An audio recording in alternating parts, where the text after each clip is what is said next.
Suka tidak suka, semua bisnis strategi berubah. Apa yang terjadi hari ini, kita sudah membuktikan bahwa hutang-hutang yang dimiliki BUMN itu kita restrukturisasi. Sekarang udah mulai kelihatan hasil-hasilnya, ya. Yang BUMN itu kan milik negara, milik rakyat, jadi nggak bisa saya melakukan seenak saja. Kita hanya dititipi kayak tukang parkir. Kadang-kadang apa beban. Iya, mungkin ya, persepsinya kan ya seperti itu. Ya, otoriter, arogan.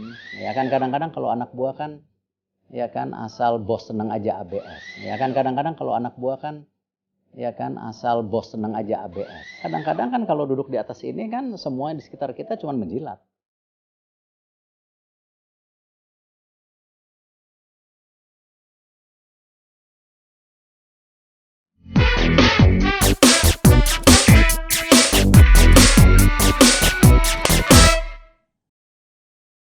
Dipersembahkan oleh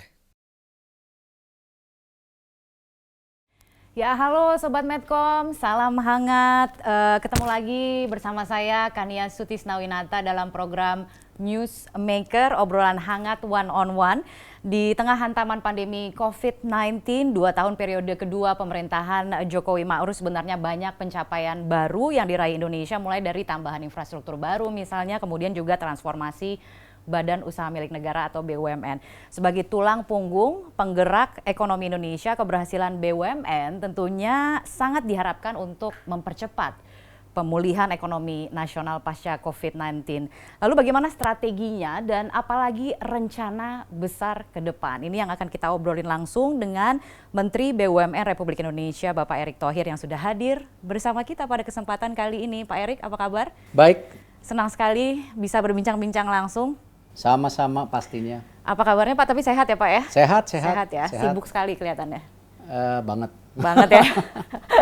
Ini makanya nih kita sangat beruntung bisa berbincang-bincang langsung, dan ini memang konteksnya kita mau bicara soal tahun kedua, periode kedua pemerintahan Jokowi Ma'ruf, dan Pak Erick sebagai pimpinan dari Kementerian BUMN ingin kita berikan kesempatan Pak untuk untuk memperlihatkan apa saja sebenarnya milestone begitu yang menjadi catatan Pak Erick ini yang perlu diketahui oleh publik begitu ya. Karena kalau kita bicara BUMN seperti yang tadi saya sudah sampaikan di awal, tentunya diharapkan menjadi, dan sebenarnya sejauh ini masih konsisten sebagai punggung penggerak ekonomi Indonesia. Lalu kalau kita bicara sekarang per sektornya Pak gitu, dari kacamata Pak Erick sendiri, mana kiranya milestone yang mungkin perlu disampaikan? Kita bicara mungkin dari sektor keuangan terlebih dahulu kah, atau misalnya ada sektor farmasi, ada sektor konstruksi dan lain sebagainya. Catatan Pak Erick seperti apa? Mungkin sebelum ke situ saya mau ambil dikit momen. Ya, momen artinya begini. Kadang-kadang kan kita planning sesuatu, tiba-tiba ada sebuah kejadian besar, yaitu COVID.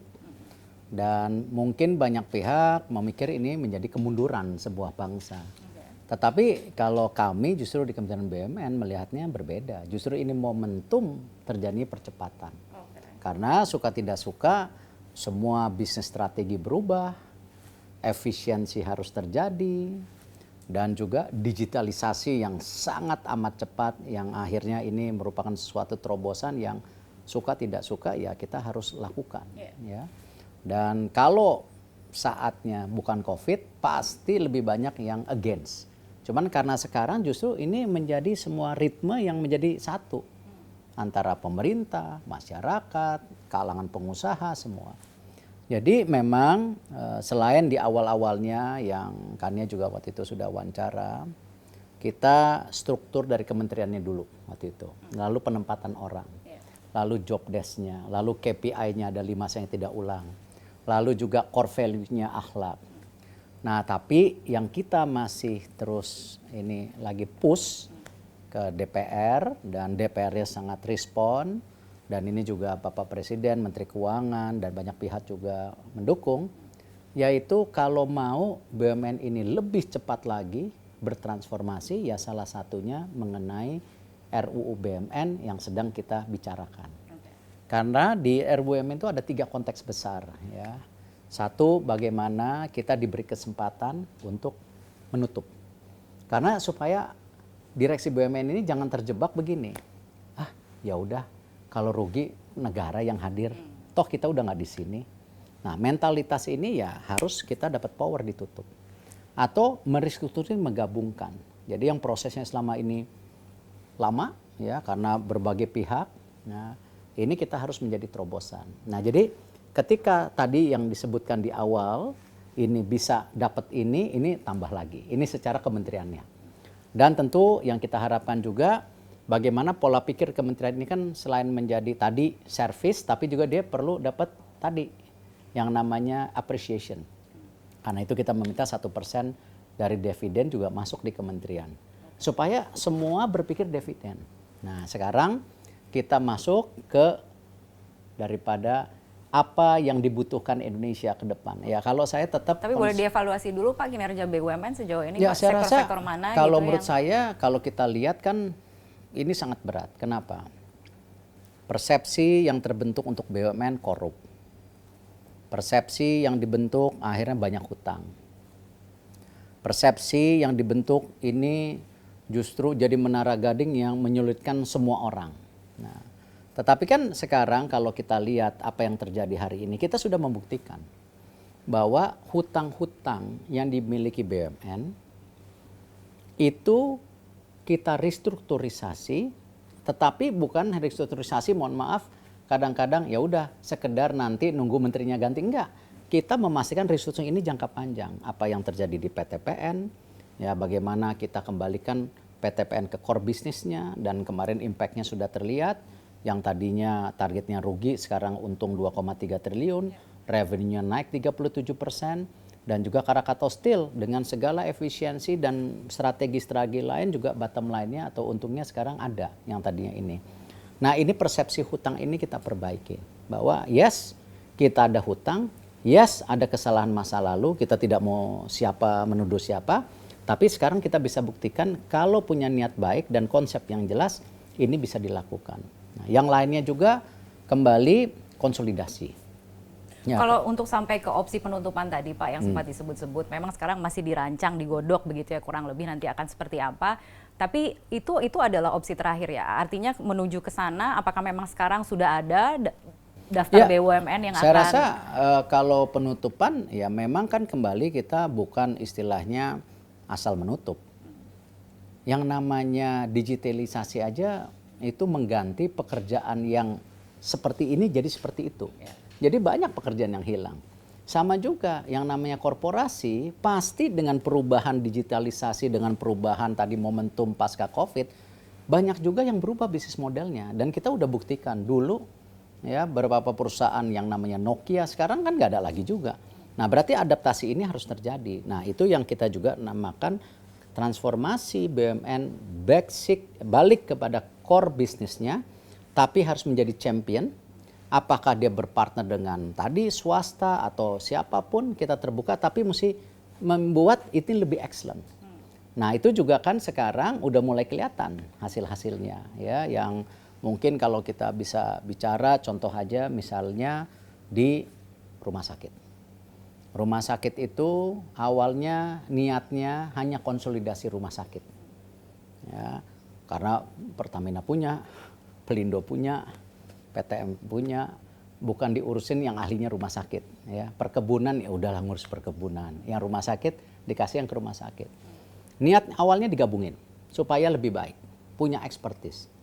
Tapi kan yang luar biasa tadi sambutan masyarakat sekarang dengan adanya rumah sakit BUMN dan kita masuk ke sendi-sendi pada saat penanganan COVID, ini menjadi momen yang luar biasa buat BUMN tadi menaikkan kelas standarnya. Nah, yang kayak gini-gini kita lakukan konsolidasi itu dan di banyak lah, itu ada di energi, di kesehatan, nanti di pangan, banyak sekali PR-nya. Oke, jadi kalau boleh diidentifikasi Pak yang sekarang jadi sektor tulang punggung untuk BUMN itu sektor apa saja? Ya, kalau hari ini kita suka tidak suka kalau bicara dividen dari 108 yang sudah dikonsolidasikan menjadi 41, ya memang dividen terbesar dari Himbara dan Telkom.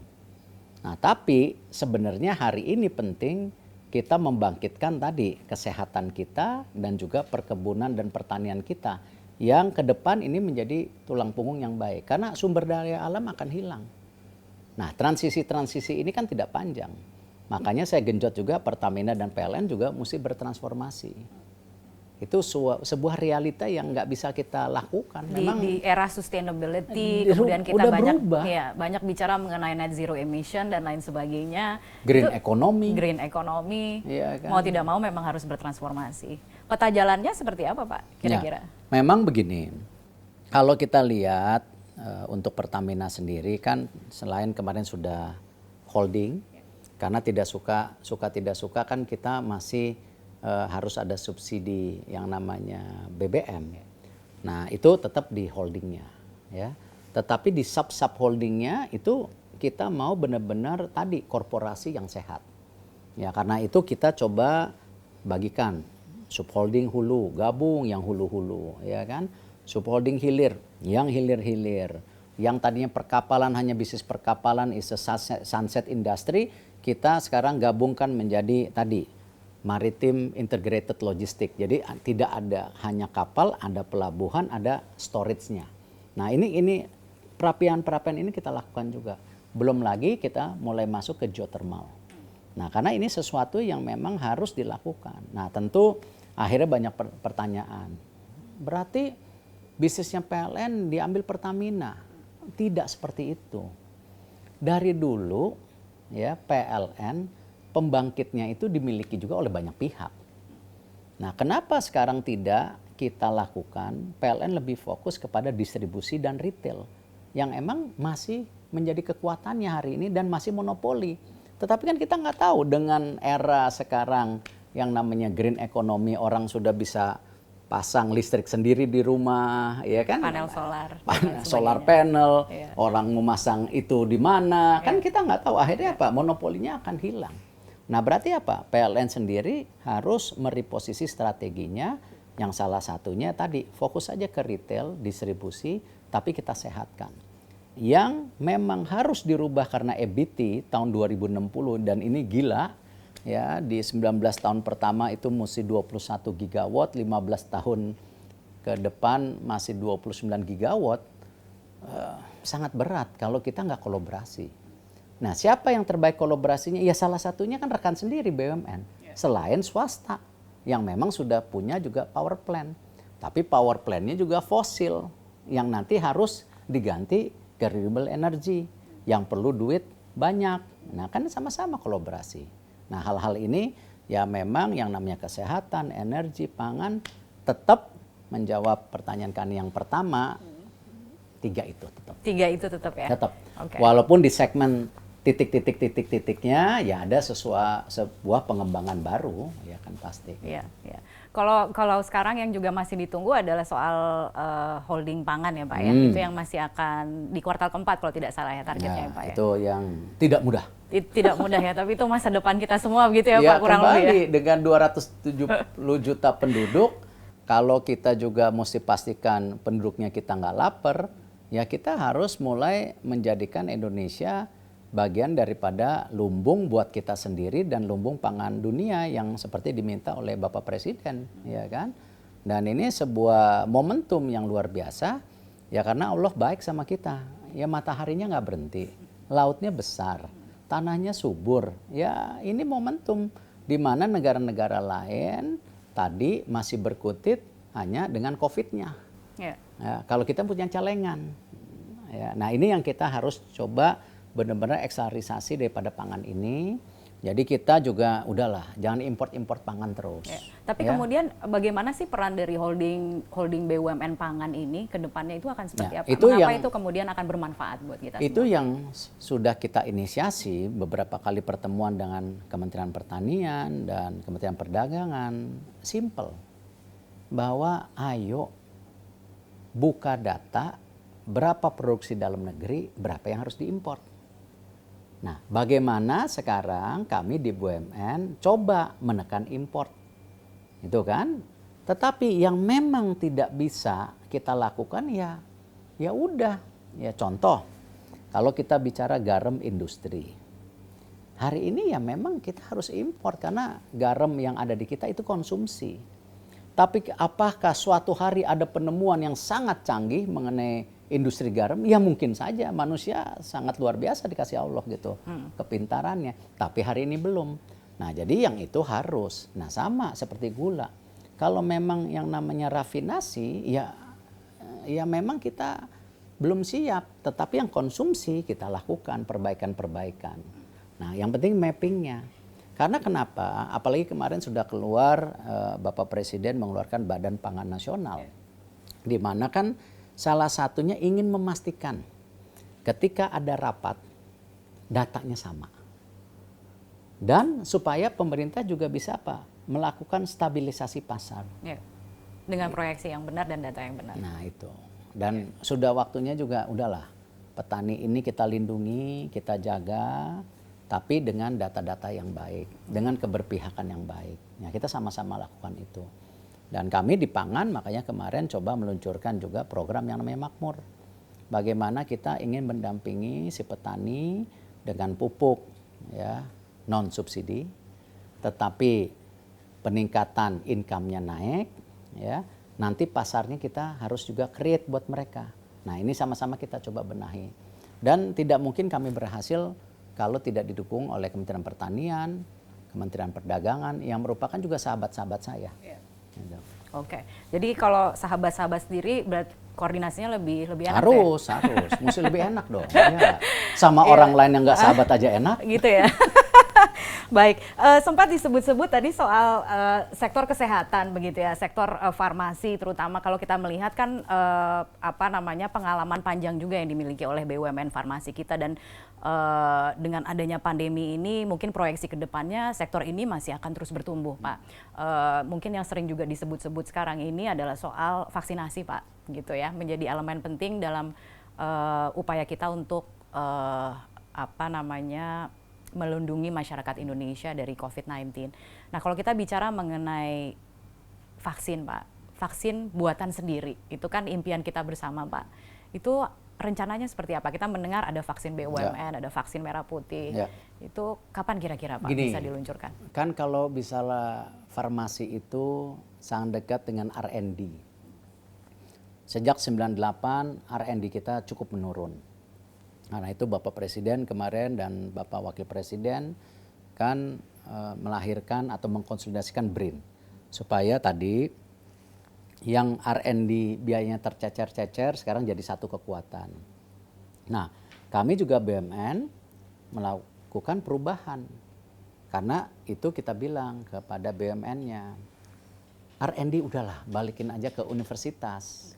Kita korporasinya. Kita yang mengkomersialisasi. Karena kenapa? R&D ini bukan expertnya BUMN. Tetapi bangsa Indonesia perlu terobosan R&D. Nah, makanya kembali kalau kita bicara vaksin, kan sejak awal kami ditugaskan bekerja sama dengan lembaga Eijkman. Kita juga kerjasama dengan berbagai universitas di Indonesia. Kita lakukan. Tapi kembali, ya, bukannya kita tidak percaya dengan penemuan dalam negeri, tetapi kalau kita di korporasi, ya kita harus punya plan A, B, C. Kenapa? Yang terpenting apa? Kita tidak mau lagi terus-menerus import vaksin.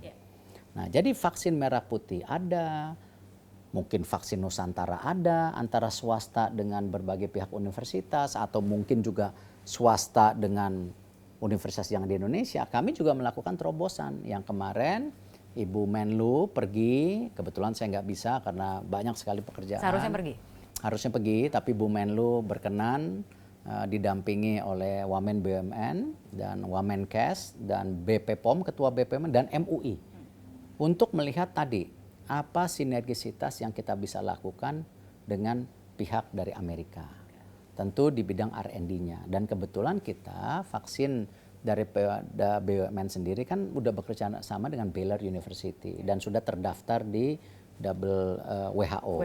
Dan di sini sudah uji klinis, kalau nggak salah udah uji klinis kedua. Nah kita coba ini push supaya apa? April depan atau Mei depan, entah yang namanya vaksin merah putih, Nusantara atau BUMN, paling tidak kita bisa menekan tadi ya pembelian secara besar-besaran oleh pemerintah, yang dimana pemasukan pemerintah kan sekarang cukup ketat juga gitu. Betul, betul. Jadi itu salah satu solusinya ke depan, di mana BUMN juga bisa ikut berperan di situ. Ya, kita berkontribusi lah. Iya, vaksin buatan Indonesia, buatan sendiri. Tentunya itu sangat membanggakan Pak Erik. Pak Erik, saya juga ingin menyinggung soal ada satu yang mungkin tidak disebut-sebut ya, padahal itu sebenarnya sebuah prestasi juga kan Pak. BUMN Ultramikro, holding BUMN Ultramikro yang baru saja September kemarin dituntaskan. Interviewnya cuma 30 menit, kalau sejam bisa, ceritanya nggak apa-apa, nanti banyak. kita bikin episode berikutnya Pak Erik. Tapi mungkin boleh highlights-nya apa Pak? Kira-kira itu ke depan, ini yang nanti katanya akan dibawa ke G20 juga Pak? Ya, jadi gini, kan memang kalau kita lihat, kalau krisis 98 itu memang kan impact-nya karena financial banyak di perusahaan besar. Tapi hari ini karena COVID ini, impact-nya ke tulang sumsum, ya kan? Jadi UMKM pun semua terkena. Dan kalau kita lihat ini, ya memang harus benar-benar negara hadir. Ya, kita harus juga berpihak. Nah, karena itu kemarin ketika banyak pemikiran bagaimana kita meningkatkan UMKM, apalagi Bapak Presiden sudah juga menargetkan sampai 30%, dan ini bukan sesuatu yang apa ya, kita mesti diem, kita harus. Karena kalau kita benchmarking dengan negara tetangga aja, Thailand dengan Malaysia aja udah 50% pembiayaan UMKM, kita cuma 20%. Nah, kendalanya apa Pak? Ya banyak pihak lah, ya kan. Dan tentu dengan digitalisasi lagi, ini kembali karena kita ini kepulauan, tingkat pendidikannya berbeda. Nah ini memudahkan. Karena itu Ultramikro sekarang dibentuk dengan target di mana 57 juta UMKM itu 30 juta belum bankable. Nah makanya kita coba ambil dari bawah dengan menggabungkan BRI, PNM dan Pegadaian. PNM itu punya database sekarang 10,8 juta nasabah ibu-ibu dengan tingkat NPL 0,13%, rendah banget. Pinjamannya 1,4 juta. Nah mereka kan mesti naik kelas. Nah kalau ada BRI kan paling nggak bisa bersinergi. Dan kebetulan BRI juga ya perlu nasabah baru. Karena memang yang namanya bank itu kan di tingkat future nasabah. Tapi untuk membuat mereka jadi bankable, caranya? Ya tadi dengan mempunyai program yang jadi satu. Sekarang kan yang namanya kantor PNM BRI Pegadaian udah menjadi satu kantor di bawah bendera senyum. Nah itu kata-katanya mudah-mudah aja.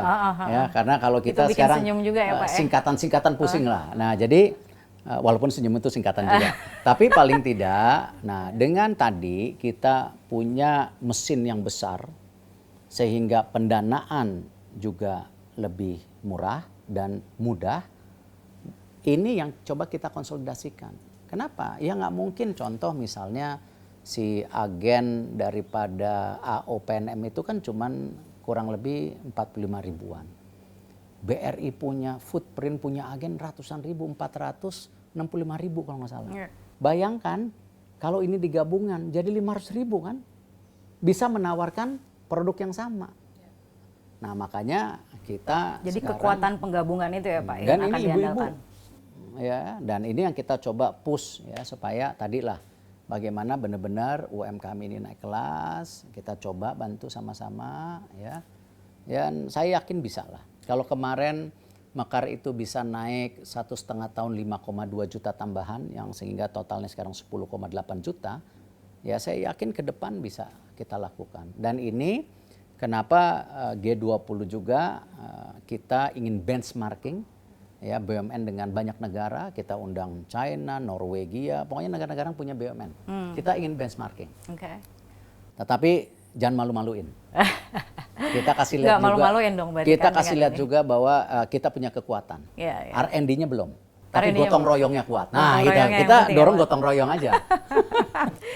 Betul Pak. Jadi kalau kita jangan cari yang kalahan, kita cari yang menangan. Gotong royong kita menang. Dia pasti kalah kalau gotong royong. Baik. Pak, kalau kita bicara soal tata kelola, kan boleh dong Pak bicara mengenai tata kelola. Ini kan salah satu strategi yang sempat disounding oleh Bapak, tata kelola itu menjadi penting. Sangat gitu penting. Ya. Apa Pak yang mungkin bisa ini menjadi yang tadi milestone? kita rapat juga bersama Komisi 6, bagaimana kita harus menjadikan tadi undang-undang BUMN ini menjadi check and balance. Kebayang tidak kalau misalnya dalam transformasi teknologi digital yang cepat banget, kita melihat ada perusahaan yang nggak sehat dan kompetitifnya udah hilang, ya karena kan jenis pekerjaan juga hilang, berubah dengan yang baru. Ini sama perusahaan juga bisa loh.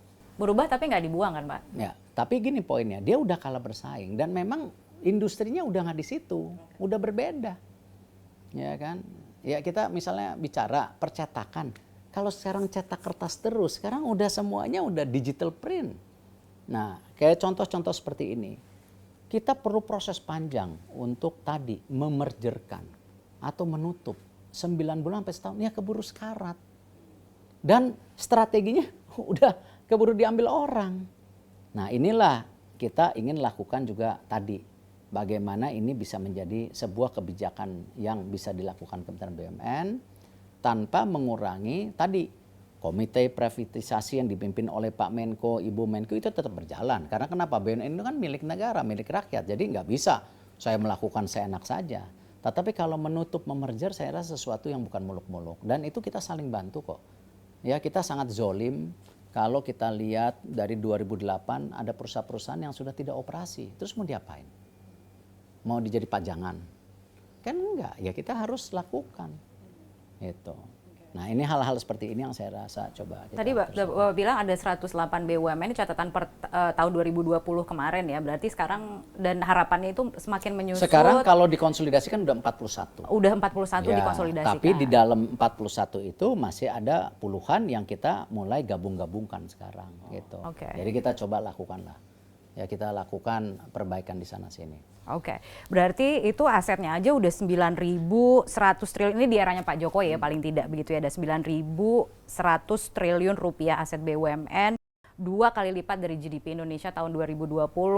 Tentunya pendapatan BUMN 1.900, pendapatan negara 1.600, ya lebih besar juga. profitnya Pak? Ya kan, masih kecil. Tapi itu yang kemudian juga menjadi tantangan ke depan kan Pak? Iya, Bagaimana itu tantangan membesarkan karena profit kena itu? COVID. Tapi, Karena kena COVID. Iya, tapi kalau kita yakin nih kontribusi kita di tahun 2020 aja 375 triliun itu terdiri dari tadi yang namanya pajak dividen. Iya. Memang dividen kita menurun, tapi swingnya udah bagus. Kalau kemarin 26, tahun ini kita tadinya ditargetin 32, sekarang bisa tembus 36,4. Oke. Nah mudah-mudahan tahun depan ya sama dengan sebelum COVID 40-an lagi. Nah ini kan berarti ada swing yang meningkat. Oke. Jadi tahun depan tuh tahun recovery gitu ya, karena sudah kembali lagi ke posisi sebelum COVID. Ya. Oke.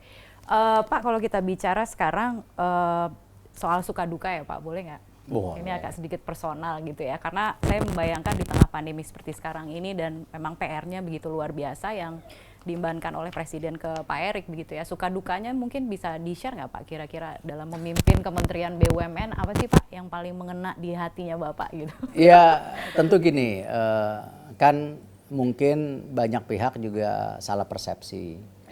Ketika saya melakukan tindakan yang keras itu, ya pasti asumsinya, persepsinya jahat, tidak mengerti situasi. Tapi kan sebenarnya yang kita lakukan juga sebenarnya untuk tadi memastikan terus hidup. Karena itu pilihan. Keberlangsungan. Iya, karena ya, itu bukan salah dan benar, tapi ya memang ya kita sebagai pemimpin ya harus mengambil resiko dan kadang-kadang mengambil keputusan yang pahit, tetapi didasari dengan hati yang baik, planning yang baik gitu. Nah, kalau dulu di swasta kan tekanan itu ya perusahaan kita. Kalau ini kan punya rakyat, punya negara.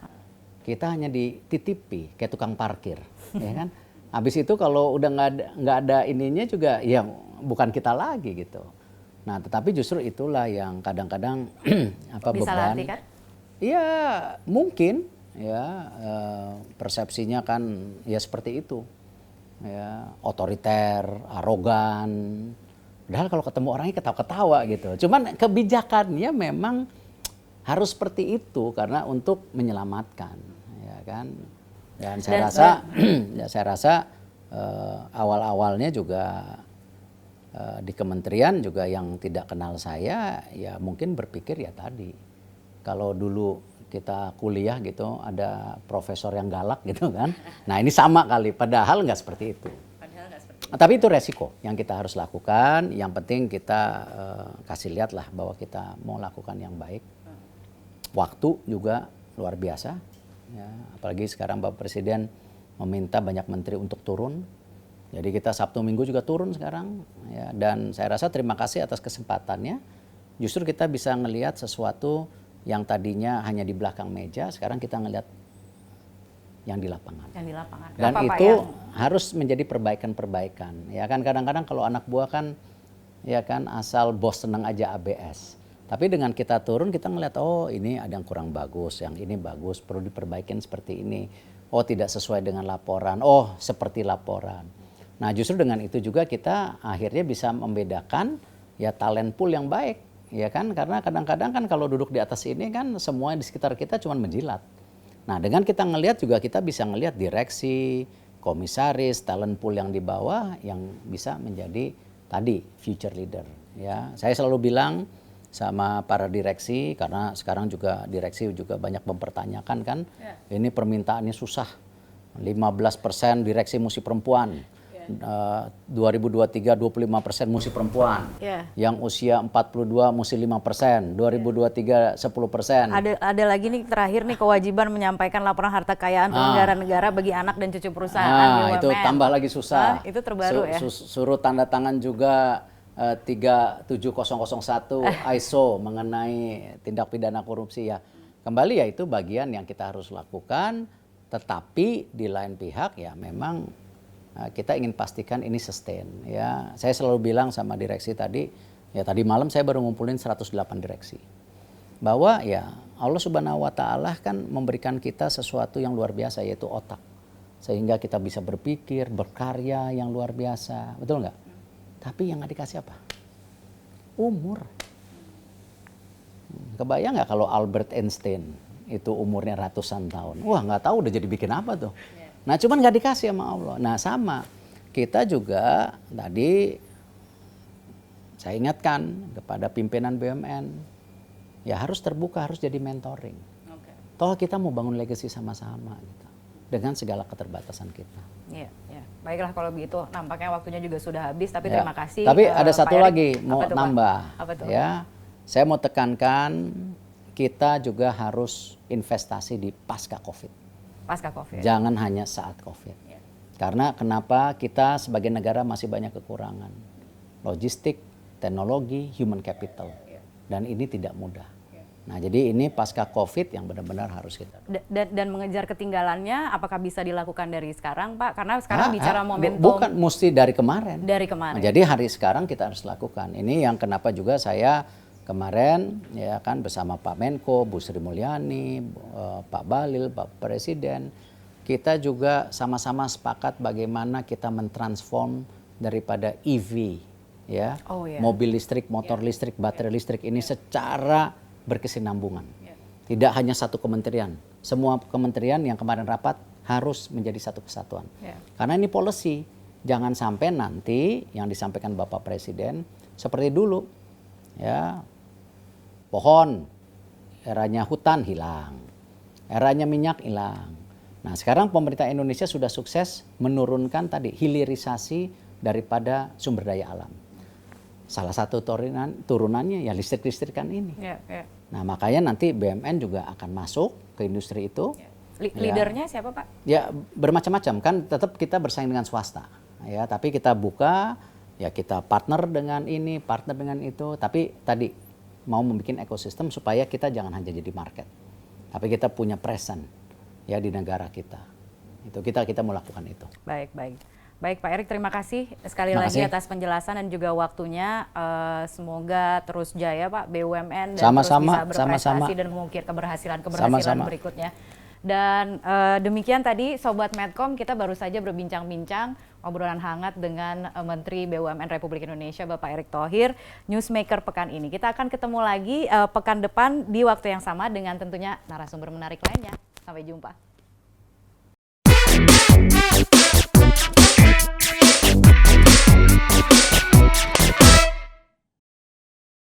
Dipersembahkan oleh